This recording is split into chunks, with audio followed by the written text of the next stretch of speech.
Hey, what's up everyone, and welcome to the Epic 7's Beginner's Guide. Basically this is just going to be a compilation of tips that I believe are really useful for any new player starting off in Epic 7. And here are some of the things that I wish I knew when I started and would probably save me a ton of time and resources. So let's jump right to it. I hope you enjoy. Oh, and I'll probably split this into two parts because it's going to be a really long video. Alright, so tip number one is your selective summons. So when you start off the game and you complete, I believe, the first 5 stages, you're going to get 10 times summons.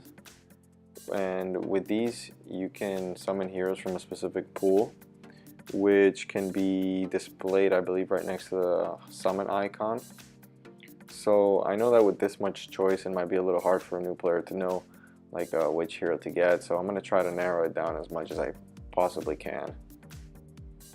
Okay, so from your selective summons, you want to get a hero called Angelica.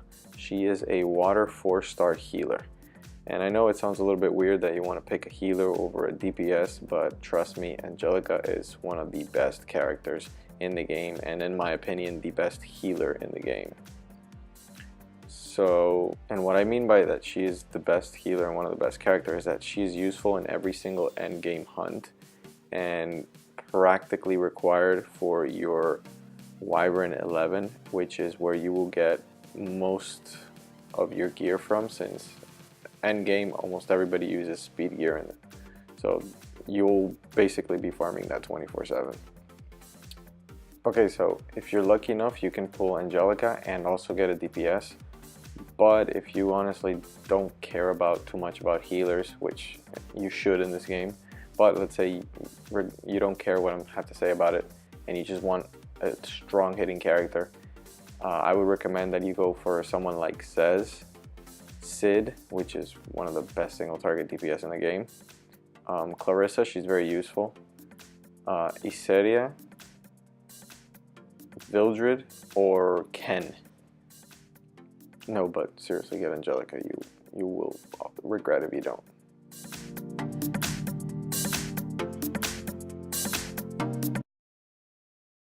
Alright, so tip number 2, and that is focus on 4 to 5 units early game.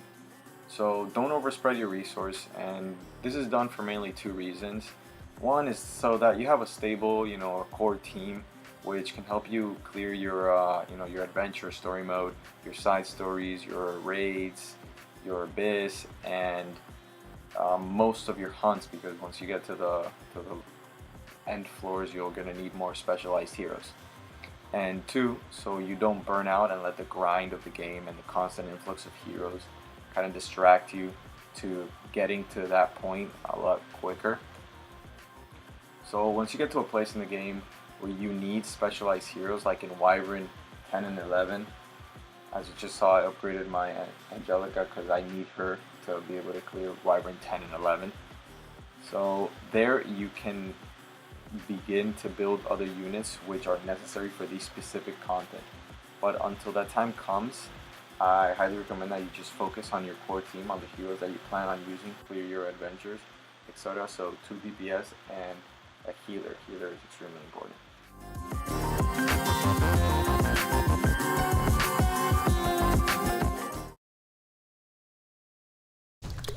Okay, so next up we have Labyrinth. And the Labyrinth is actually a really great place for newer players to get their hands on some of the epic gear available really early in the game. This gear will help you immensely, especially your DPS and healer units. So I'm not going to go in depth into what piece of gear you can find here because I have a separate guide made on that. I'll put the location of all the items in link in the description. So what I mainly want to show you guys is this. So I'm going to use stage 1 as an example. So yeah, let's just go into zone 1. We'll use this fodder team, it doesn't matter. So the first thing I want to go over with the Labyrinth that a lot of people don't know when you first start off the game is that once you've unlocked these little spots over here, these little waypoints, you can actually just teleport to them and it only costs 3 morale. So when these maps start to get really big, this will save you one, a ton of time and a ton of morale, because you'll be skipping all those trash mobs on the way to whatever your destination is. Another really cool thing about the labyrinth is that there are some floors where you have kind of like this secret shop that has full of very useful items, and there's one on this first stage, so that means that you could actually shop here like just right since you start the game. So let's just take a quick look at it. You gotta take the portal to this corner, and then you head west. We'll just leave that on auto. I'll probably just fast forward through all of it. Okay, so here we have the Bagrat Merchant. Ta-da! You're lucky you ran into me! And as you can see in this shop, we have, well, I actually I got terrible rolls on this, but just yesterday I got a Molagora seed and some bookmarks. Oh, please, call me Magnet Hoochie! But still, the charms are very useful and they're pretty rare. So just make sure you come into the shop. Oh, please, call me buy whatever it is that you need every single day. The shop resets every single day. And now here's another cool little trick that I'm going to show you guys. So every time you go into the labyrinth, it's supposed to use one of your compasses, but what you could actually do is just come into this zone every day, go to your shop, buy whatever you need, and then just yield to the map. Like, instead of just going to the portal and completing the quest, just yield it, and you keep all of your compasses, and you also get to keep everything that you bought. So yeah, and you also get to keep everything that you bought. So here's our charm and our other charm. Okay, so another really great thing about the labyrinth are the raids. So raids are unlocked when you get to chapter 5 in world difficulty. I highly recommend that you try to get to world difficulty chapter 5 as soon as you finish your regular story, so you can unlock raids.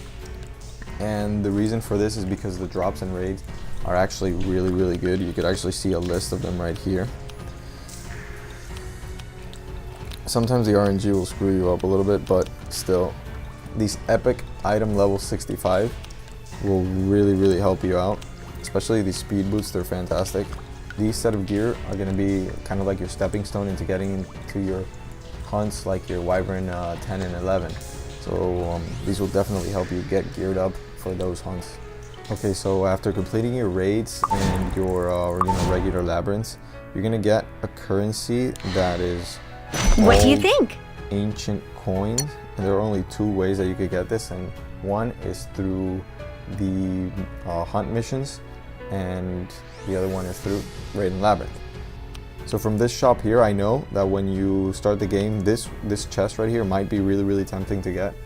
This level 22 through 60 accessory chest. But completely ignore it. It's useless, and 99% of the time the drops that you're going to get from it are absolute garbage. So the only thing that you should really be buying here is the Malicious Bug Charm, but that's only when you can complete Hell difficulty in Raid. So yeah, that's going to take a really long time. But until then, the only things that you should really be looking at are the charms. Your ring charms and your necklace charms. So don't waste your time trying to go through the accessory chest. It's way too much RNG, forget about it. Just go for your charms, and it's gonna make your life so much easier when you're trying to plus 15 all of your accessories.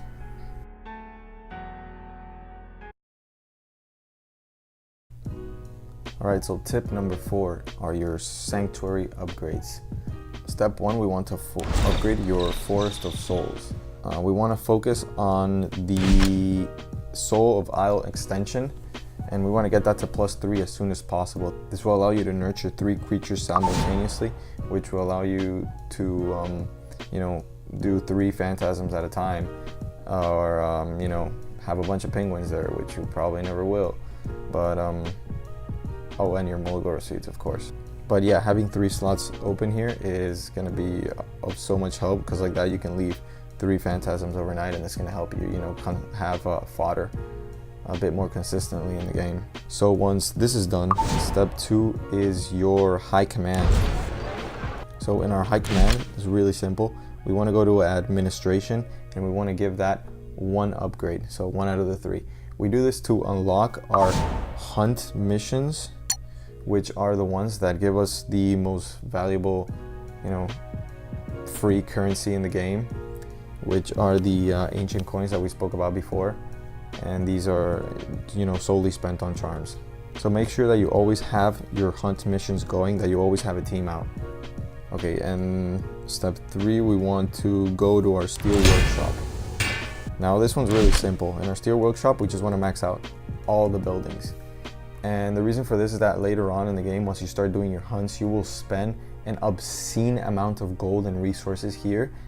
And these upgrades are going to save you millions and millions of gold and thousands of materials in the long run. So definitely do this. This is a must. Once you start doing your hunts, you're going to need that. And lastly, we go into our Heart of Orbis. So in our Heart of Orbis, we want to level our Mirror of Light first and just get that to +3. That just produces more gold and more sky stones per hour. After this, yeah, you're free to just upgrade whatever you want. That alchemist thing is still closed, so as of right now, just after you do this, just upgrade as you please.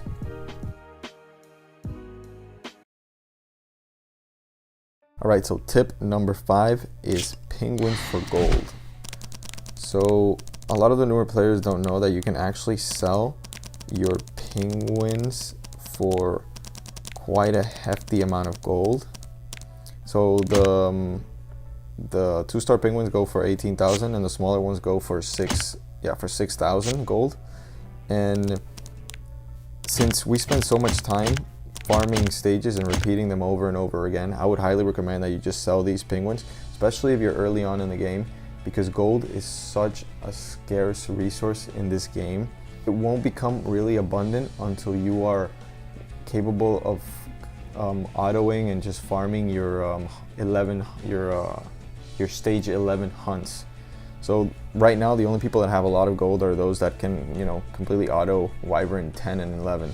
So as a newer player, since you're going to be running stages very often, you just might as well just sell these all of your penguins and have a little extra gold, which you're going to be using for all your gear upgrades and, you know, everything. So for the newer players, yeah, just go ahead and sell them. I'm sure you'll find some use for the gold.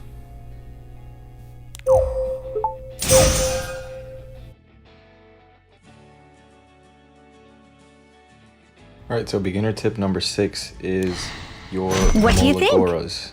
So from the lobby screen, you can go to the shop, and there are 2 places that you can get Molagora. One of them is the Transit Stone shop, and the second one is your Conquest Point shop, which you get, you know, clearing arena and stuff like that. So I already bought this one this week, but so yeah, these Mologoras can be purchased only 1 time per week. As you can see, they reset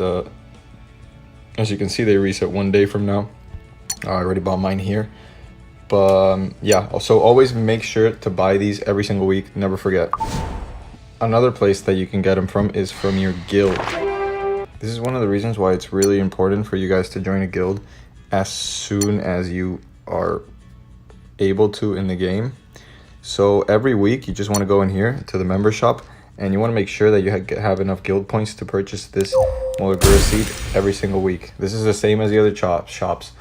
They reset every single week, so make sure to purchase that. Mologoras are pretty much the most valuable items in the game. And yeah, just go in here. Boom, and boom, start that. Finish it if you don't want to wait.